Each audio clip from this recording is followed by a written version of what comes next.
జై చేనేత, జై చేనేత, జై చేనేత.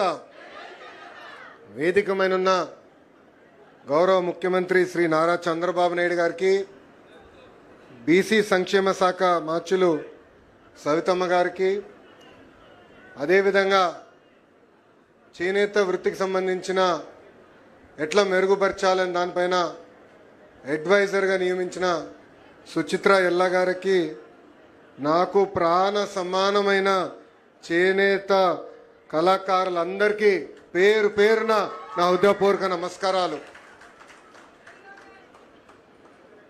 మంగళగిరి నియోజకవర్గంలో జాతీయ చేనేత దినోత్సవం జరుపుకుంటాం నా అదృష్టంగా నేను భావిస్తున్నా.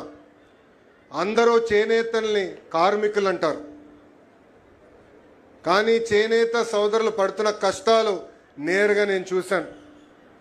దారానికి రంగు ఎక్కించేదాని దగ్గర నుంచి మగ్గాల పైన చేరనేసే వరకు అహర్నిశలు శ్రమిస్తారు, కష్టపడతారు, అద్భుతమైన డిజైన్స్ తీసుకొస్తారు.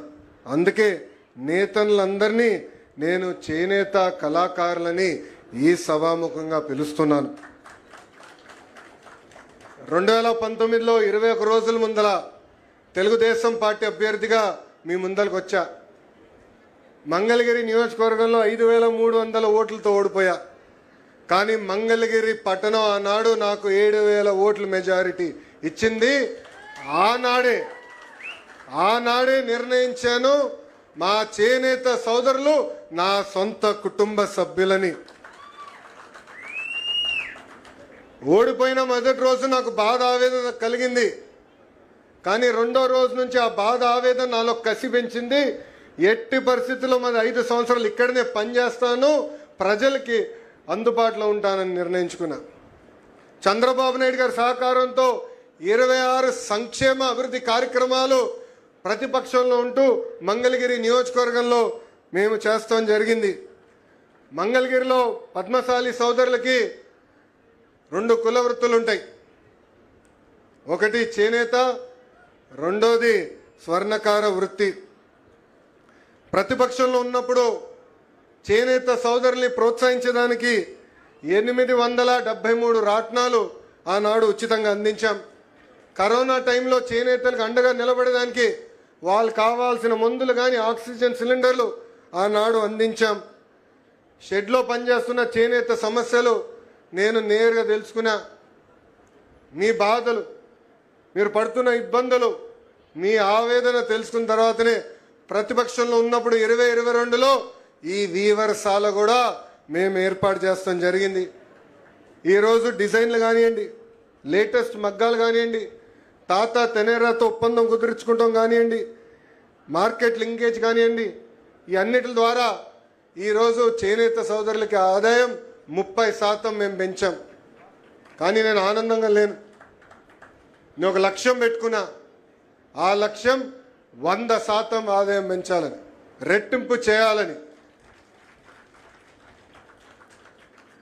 స్వర్ణకారులు కూడా ప్రతిపక్షంలో ఉన్నప్పుడు లక్ష్మీ నరసింహ స్వర్ణకారుల సంక్షేమ సంఘం ఏర్పాటు చేశాం. దాని ద్వారా స్వర్ణకారులకి హెల్త్ ఇన్సూరెన్స్ కానివ్వండి, మెరుగైన పనిముట్లు కానివ్వండి, వాళ్ళకి ఆర్థిక సహాయం కూడా ఆనాడు మేము అందజేశాం. సార్, యువగలం పాదయాత్రలో ప్రొద్దటూరు కానివ్వండి, ధర్మవరం, మంగళగిరి, ఉప్పాడలో నేను చేనేత సోదరుల్ని నేరుగా కలుసుకున్నా. వాళ్ళ పడుతున్న ఇబ్బందులు నేరుగా నేను తెలుసుకుంటాం జరిగింది. ఆనాడు ఇట్లనే ఒక మీటింగ్ పెట్టుకుని చేనేత సోదరులు చెప్పా, చేనేత సోదరులు నేను దత్తత తీసుకుంటున్నానని. కొంతమంది ఎగతాళి చేశారు, కొంతమంది కించపరిచే విధంగా మాట్లాడారు. కానీ నా ఆలోచన ఒక్కటే, చేనేత రంగాన్ని పెద్ద ఎత్తున ప్రోత్సహించాలి, వాళ్ళ ఆదాయం రెట్టింపు చేయాలి. ఆ లక్ష్యం పెట్టుకుని నేను దత్తత తీసుకుంటానని ఆనాడు చెప్పాను. ప్రభుత్వ స్కీమ్స్తో పాటు డిజైన్లు కానివ్వండి, modern colours, skilling, market linkage, promotion, ఇవన్నీ చాలా అవసరం. అందుకే నేను మంగళగిరి కళాకారుల చేనేత కళాకారు వస్త్రాల్ని పెద్ద ఎత్తున ప్రమోట్ చేస్తున్నాం. కుటుంబం పరంగా మేము ఒక పెళ్లికి వెళ్తే అక్కడ మేము ఇచ్చే చీర కూడా మంగళగిరి చీరనే. నేను ప్రధానమంత్రి గారు కలిసినప్పుడు కానివ్వండి, గౌరవ ముఖ్యమంత్రి గారు కలిసినప్పుడు కానివ్వండి, లేదంటే ఇతర దేశ రాష్ట్రపతులు కలిసినప్పుడు కానివ్వండి, వాళ్ళకు కూడా నేను ఇచ్చేది మన మంగళగిరి చేనేత కళాకారుల షాల్. బ్రహ్మని ఒక చీర కట్టింది, మంగళగిరి చీర. అది కట్టిన తర్వాత చాలా వైరల్ అయింది. ఒకే ఒక షాప్లో అదే రంగు చీర 98 మంది కొనటం జరిగింది. అంటే మంగళగిరి మా గుండెల్లో పెట్టుకుని ఈరోజు మా కుటుంబం అహర్నిశలు మీ గురించే ఆలోచిస్తున్నాం. నేను యువగలంలో చేనేత సోదరులకి కొన్ని హామీ ఇచ్చా. మొదటిది, ఇంట్లో మగ్గాలుంటే 200 యూనిట్లు కరెంట్ ఉచితంగా ఇస్తామని, ఇంట్లో పవర్ లూమ్ ఉంటే 500 యూనిట్లు ఉచితంగా కరెంట్ అందజేస్తామని, ఇంకా చేనేత వస్త్రాలపైన జిఎస్టీ ఇబ్బందులు ఉన్నాయి, మేము కేంద్ర ప్రభుత్వంతో సంప్రదింపులు చేస్తాం. ఒకవేళ కేంద్ర ప్రభుత్వానికి ఇబ్బంది ఉంటే రాష్ట్ర ప్రభుత్వమే ఆ జిఎస్టీ రిబేట్ ద్వారా చేనేత సోదరులకు అందిస్తానని కూడా హామీ ఇచ్చాం.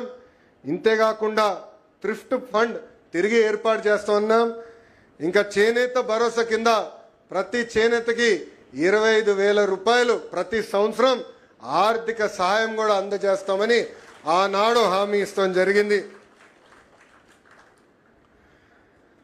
స్వర్ణకారులు ఎప్పుడు లేని విధంగా కార్పొరేషన్ కూడా ఏర్పాటు చేస్తామని ఆనాడు ఇదే గడ్డ పైన నేను హామీ ఇచ్చా.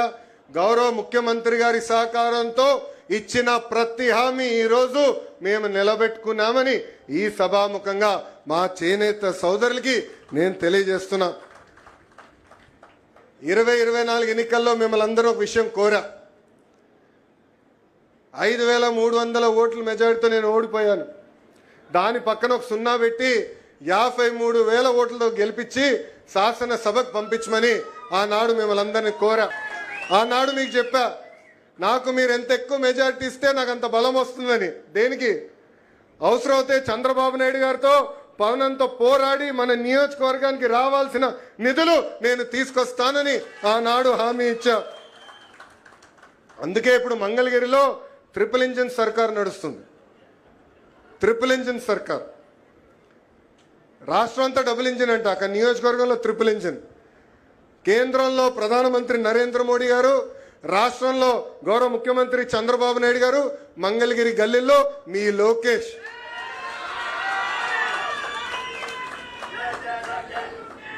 దశాబ్దాలుగా మనందరికీ ఒక కళ ఉంది, మనకి శాశ్వత భూ హక్కు కల్పించే పట్టాలు మనకు కావాలని. ఇది నేను గౌరవ ముఖ్యమంత్రి గారి దృష్టికి తీసుకెళ్ళిన వెంటనే ఇమ్మీడియట్గా ఫైల్ ప్రాసెస్ చేయండి, క్యాబినెట్కి తీసుకురానని. మంగళగిరి దయ వల్ల రాష్ట్రం మొత్తానికి ఈరోజు ఒక జియో వచ్చింది. సార్, ఇక్కడున్న అధికారుల సహకారంతో, తెలుగుదేశం, జనసేన, భారతీయ జనతా పార్టీ కార్యకర్తల సహకారంతో ఎప్పుడు లేని విధంగా 1000 కోట్ల విలువైన భూమి మొదటి విడతలో 3,000 కుటుంబాలకి గౌరవంగా బట్టలు పెట్టి పసుపు కుంకాలతో మేము పట్టాలు అందించాం సార్. నేను గర్వంగా చెప్పగలుగుతున్నాను సార్, ఇక్కడున్న 3 పార్టీలు మేము కలిసికట్టుకెళ్ళి ప్రతి గడప తొక్కి కొలతలు తీసుకున్నాం. ఆ ఇంటికి వెళ్ళినప్పుడు కనీసం ఒక్క గ్లాసు నీరు కూడా మన కార్యకర్తలు తీసుకోలేదు. అంటే ప్రజల గురించి ఆలోచించారు తప్ప సొంత ప్రయోజనాల గురించి ఆలోచించలేదు. చంద్రబాబు నాయుడు గారి సహకారంతో 31 కమ్యూనిటీ హాల్స్ కడుతున్నాం. పిఎం సూర్య గారి కింద సార్ 1000 కనెక్షన్లు ఇప్పటికి ఏర్పాటు చేశాం. నాకు తెలుసు మీరు ఇచ్చిన టార్గెట్కి 1000 నథింగ్ సార్, 20,000 చేయాలని మీరు చెప్పారు. తప్పనిసరిగా 20,000 చేసి మంగళగిరి మీకు కానుక కింద మేము అందిస్తాం సార్. మోడల్ లైబ్రరీ పనులు జరుగుతున్నాయి. మంగళగిరి తెనాలి రోడ్ గతంలో చాలా అధ్వానంగా ఉండేది, రోడ్ వేసాం. ప్రత్యేకంగా 4 లేన్ రోడ్లు కూడా పనులు త్వరలో ప్రారంభిస్తున్నాం. మంగళగిరి పట్టణంలో మహాప్రస్థానం పనులు కూడా వేగంగా జరుగుతున్నాయి. నియోజకవర్గం వ్యాప్తంగా సార్ సుమారుగా 100 శ్మశానాలు కూడా అభివృద్ధి చేస్తున్నాం. విద్యాశాఖ మంత్రిగా లీప్ స్కూల్ గౌరవ మున్సిపల్ అడ్మినిస్ట్రేషన్ శాఖ మార్చులు నారాయణ గారితో పోటీపడి నిడమరులో సార్ ఓపెనింగ్ని మళ్ళీ తిరిగి మిమ్మల్ని పిలుస్తాం. భారతదేశంలో ఎక్కడ లేని విధంగా ఒక లీప్ స్కూల్ కూడా ప్రభుత్వ పాఠశాల ఏర్పాటు చేస్తున్నాం. 46 పార్కులు, స్మార్ట్ బస్ షెల్టర్స్, తాడేపల్లి వంతెన, 100 పడకల hospital, Tadepalli flood protection wall, model fish market, model రైతు బజార్, భూగర్భ drainage, water, power, gas project, gems jewellery park, Nidamarru railway gate దగ్గర బ్రిడ్జు, ఇంకా తాడేపల్లి ఎయిమ్స్, మంగళగిరి, లక్ష్మీ నరసింహస్వామి, పానకాల స్వామి గుడులు, హాస్పిటల్ మొత్తం ఇంటిగ్రేట్ చేసేటట్టు సార్. మీరు గతంలో ఇచ్చిన విజన్ మేరకు ఉచితంగా 2 ఏసీ ఈవీ బస్సులు కూడా ఈరోజు మేము ఇక్కడ నడిపిస్తాం జరుగుతుంది సార్. ఇట్లా 200 అభివృద్ధి కార్యక్రమాలు ఒక్క మంగళగిరి నియోజకవర్గంలో మీ ఆశీస్సులతో మేము ఈరోజు చేస్తాం జరుగుతుంది. ఇవన్నీ మేము చేయగలుగుతున్నాం అంటే మంగళగిరి ప్రజలు నా పైన మా కుటుంబం పైన చూపించిన ప్రేమని ఈ సభాముఖంగా మీ అందరికీ తెలుపుకుంటున్నా. ఇంకా మంగళగిరి నియోజకవర్గంలో ఉన్న మా పద్మశాలి నాయకుల్ని రాష్ట్ర స్థాయి గుర్తింపు మీరు అందించారు సార్. నందం అబద్దయ్య గారిని పద్మశాలి కార్పొరేషన్ చైర్మన్గా, తమ్మిశెట్టి జానకమ్మ గారిని టీటీడీ బోర్డు మెంబర్గా, ఏకంగా చిల్లపల్లి శ్రీనివాస్ గారిని ఏపీఎస్ ఎంఐడిసి చైర్మన్గా నియమించాము. ఇంకా కందుల నాగార్జుని, మా యువత కూడా ఇక్కడ స్పీడ్ సార్, అందుకే కందుల నాగార్జున గారిని పద్మశాలి కార్పొరేషన్ డైరెక్టర్ కూడా మీ ఆశీస్సులతో మేము చేస్తాం జరిగింది. ఇది ఎన్డీఏ ప్రభుత్వానికి ఉన్న చిత్తశుద్ధని ఈ సభాముఖంగా పద్మశాలీలు కూడా తెలియజేస్తున్నాను. ఇంకా సార్, చేనేత సంక్షేమం కోసం అహర్నిశలు పోరాడింది ప్రగట కోటయ్య గారు. పద్మశాలి గుండెల్లో ప్రగట కోటయ్య గారు దేవుడు లాంటి వ్యక్తి. మా చేనేత కుటుంబం తరపున ఆయన జయంతిని అధికారికంగా నిర్వహించాలని గౌరవ ముఖ్యమంత్రి చంద్రబాబు నాయుడు గారిని నేను కోరుతున్నాను. అంతేకాకుండా సార్, పక్కనే తిట్కో ఇల్లు హౌసింగ్ ఉంది సార్, అక్కడ సుమారుగా 6 ఎకరాల్లో అద్భుతమైన పార్క్ ఏర్పాటు చేస్తున్నాం. ఆ పార్క్ పేరుకి ఏకంగా ప్రగట కోటయ్య గారి పేరు పెట్టాలని ఇప్పటికి మేము నిర్ణయించాం సార్. ఆ పార్కులో ప్రగట కోటయ్య గారి విగ్రహం కూడా మేము ఏర్పాటు చేస్తున్నామని ఈ సభాముఖం మీ అందరు తెలుపుకుంటూ, నాకు ఇంత అద్భుతమైన అవకాశం ఇచ్చిన మంగళగిరి ప్రజలందరికీ పేరు పేరున నా హృదయపూర్వక ధన్యవాదాలు తెలుపుకుంటూ మీ అందరి దగ్గర నుంచి సెలవు తీసుకుంటున్నా. జై హింద్, జై హింద్. చంద్రబాబు నాయుడు గారి నాయకత్వం, చంద్రబాబు నాయుడు గారి నాయకత్వం, పవనన్న నాయకత్వం, పవనన్న నాయకత్వం, గౌరవ ప్రధానమంత్రి నరేంద్ర మోడీ గారి నాయకత్వం, గౌరవ ప్రధానమంత్రి నరేంద్ర మోడీ గారి నాయకత్వం. అందరికీ నమస్కారం.